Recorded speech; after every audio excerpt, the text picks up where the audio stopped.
Il est actuellement impossible de parler business et entrepreneuriat en Afrique sans pourtant parler d'Eric Mandala. Sa réussite et sa fortune surprennent énormément des gens, sans parler de son parcours qui changera votre façon de voir la vie. Pour plusieurs, partir du bas de l'échelle et se bâtir un empire jusqu'à habiter la plus haute tour du monde à Dubaï relève de la science-fiction. Mais cela est bel et bien le cas de l'histoire d'Eric Mandala. Le monde le découvre aujourd'hui à la tête d'un grand empire avec plusieurs entreprises à son actif, mais il y a aussi l'envers du décor car l'histoire d'Eric Mandala, c'est aussi l'histoire d'un petit garçon de 9 ans qui se levait à 5 heures du matin, accompagner sa mère pour acheter du pain et le revendre. C'est l'histoire d'un jeune à peine sorti de l'adolescence qui quitte son pays avec pour seul bagage son ambition et sa détermination et revient en créateur d'emplois. C'est aussi l'histoire d'un Congolais qui est devenu millionnaire, pas grâce au sport ou par la musique, encore moins par la sape, mais par son intelligence dans l'art de faire des affaires. Ainsi, dans cette vidéo, nous allons découvrir qui est Eric Mandala, d'où vient sa fortune et qu'est-ce qu'il possède réellement. Et cette découverte étincelante, c'est maintenant.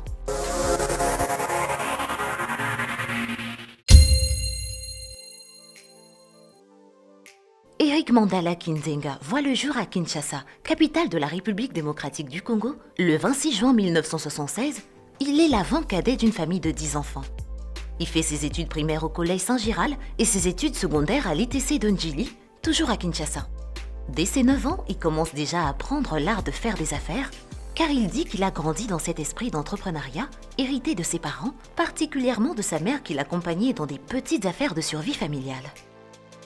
Eric Mandala n'a jamais oublié cette expérience, car c'était une sombre période pour le petit garçon qu'il était, mais aussi une des plus belles formations dans l'art des affaires. Eric Mandala raconte: Il y a quelque chose que ma mère m'a appris dans les affaires. Lorsqu'on allait chercher du pain chez les boulangeries à revendre, c'était difficile pour moi à cette époque-là, et j'avais comme l'impression que Dieu ne m'aimait pas. On faisait presque 6 km à pied, à 5 heures pour arriver à la boulangerie. Et pour me remonter les morales et me garder motivé, ma mère me racontait des petites histoires en chemin. Elle me détaillait aussi les business et me disait qu'il y a des moments où on peut connaître des échecs. Mais si tu as l'idée que l'échec t'amène les germes de la réussite, ça te donne l'espoir d'essayer. Et d'essayer encore. Et enfin, tu deviendras grand. Donc on pourrait dire qu'il a reçu son premier coaching d'entrepreneuriat auprès de sa mère. Pour parfaire ses connaissances des affaires déjà ancrées en lui, il fait une formation en management à l'École supérieure des arts et métiers de Paris de 2013 à 2014 et poursuit actuellement ses études à l'Institut supérieur de commerce à Kinshasa. À 14 ans, soit en 1990, il devient autonome et lance ses propres activités. À 27 ans, il quitte le Congo pour Kigoma en Tanzanie et se lance aussitôt dans les affaires. Quelques années plus tard, il arrive à Nairobi au Kenya, toujours pour les affaires, et se met au service de M. Armstrong, un grand homme d'affaires œuvrant dans le domaine de transport.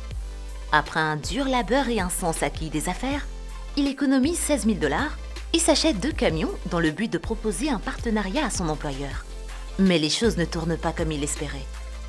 Il raconte: Je suis allé voir mon patron. Il lui a proposé d'être associé dans son entreprise de transport. Et il s'est moqué de moi. Il refusa car il pesait des millions et possédait plus de 200 camions. Mais cela ne m'avait pas découragé et j'avais persévéré. J'avais encore sollicité un autre rendez-vous et je suis tombé pile poil le jour où tous ces camions étaient partis en location. Et mes 2 camions étaient sa dernière chance car il avait des marchandises à acheminer. C'était le début de notre collaboration et de mon ascension dans les affaires. L'homme finit par moissonner ce qu'il a semé. C'est que tu n'as pas cherché. Tu ne peux pas le trouver. En 2008, il lance à Nairobi sa première entreprise, Mandala International, spécialisée dans le transport. Le succès de cette entreprise va mettre en confiance d'autres investisseurs qui le conduiront dans le commerce du diamant, une de ses principales activités à ce jour.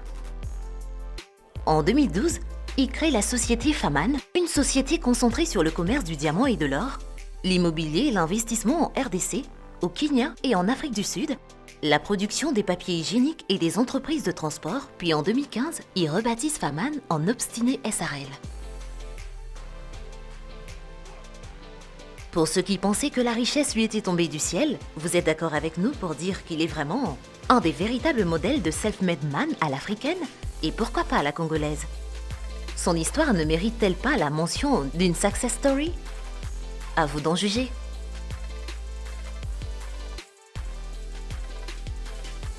Comme tout millionnaire qui se respecte, Eric Mandala possède un garage bien fourni. Une Rolls-Royce Phantom, la voiture de millionnaire, une Range Rover, une Mercedes GLE. En outre, il possède aussi une limousine Bentley, une autre limousine Hummer H2 et plusieurs voitures de luxe dont il a laissé la charge à son entreprise de location de voitures. Pour une croisière de rêve sur le majestueux fleuve Congo, l'homme d'affaires a toujours la classe d'un yacht qu'il a aussi laissé à la charge d'Obstiné SRL, son entreprise multisectorielle. En immobilier, il possède plusieurs maisons et appartements en RDC, dont un bon nombre d'appartements de luxe dans la somptueuse et célèbre cité du fleuve à Kinshasa, et bientôt il achèvera l'immeuble Mandala Tower dans un quartier chic de la capitale congolaise. Il possède aussi quelques bricoles immobilières au Kenya, en Angola, et plusieurs appartements et villas en Afrique du Sud. Notons également que sa société Obstiné Immobilier s'occupe de location d'appartements, de villas et autres biens immobiliers. En plus de cela, il possède des propriétés dans la ville de Dubaï aux Émirats Arabes Unis, des appartements dans le Burj Khalifa. Sans tourner autour du pot, Eric Mandala est le premier Congolais à habiter la plus haute tour du monde.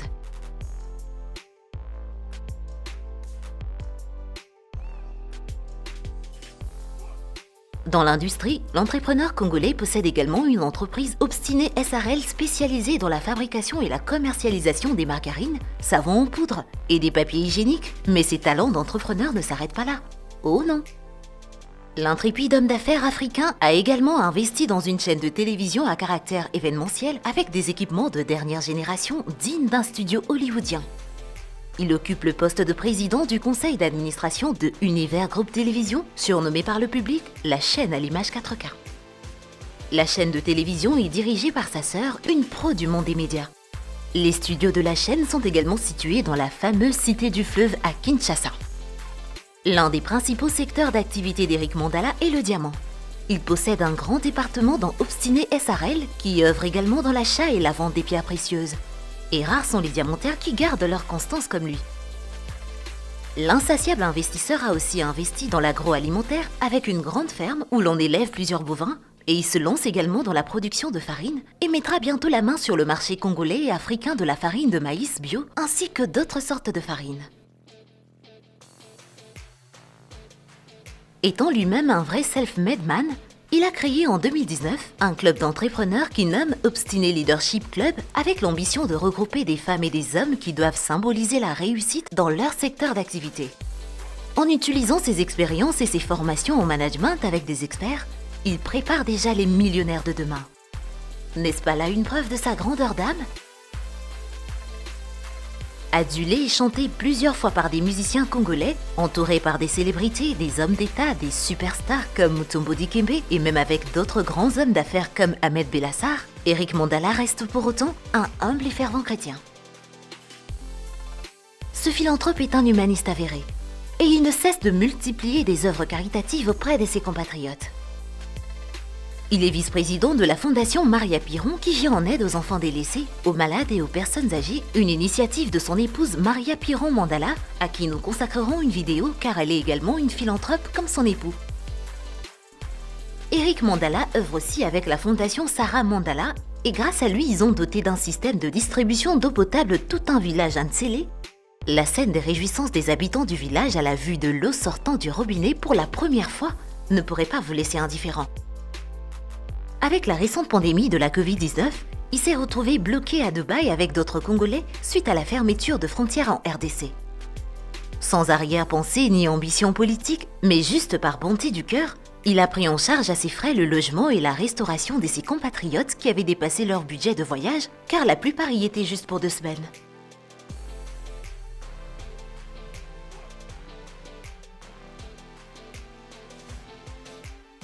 Pensez-vous toujours que la jeunesse africaine ne possède pas de grands hommes exemplaires ? Eric Mandala est vraiment la preuve que l'on peut avoir une grande fortune et garder les pieds sur terre. Merci d'avoir suivi cette vidéo. Et si elle vous a plu, n'oubliez pas d'aimer et de vous abonner pour plus de contenu enrichissant. Partagez le lien à vos proches. Aussi, dites-nous dans les commentaires quelles autres personnalités inspirantes vous voulez entendre parler dans nos prochaines vidéos.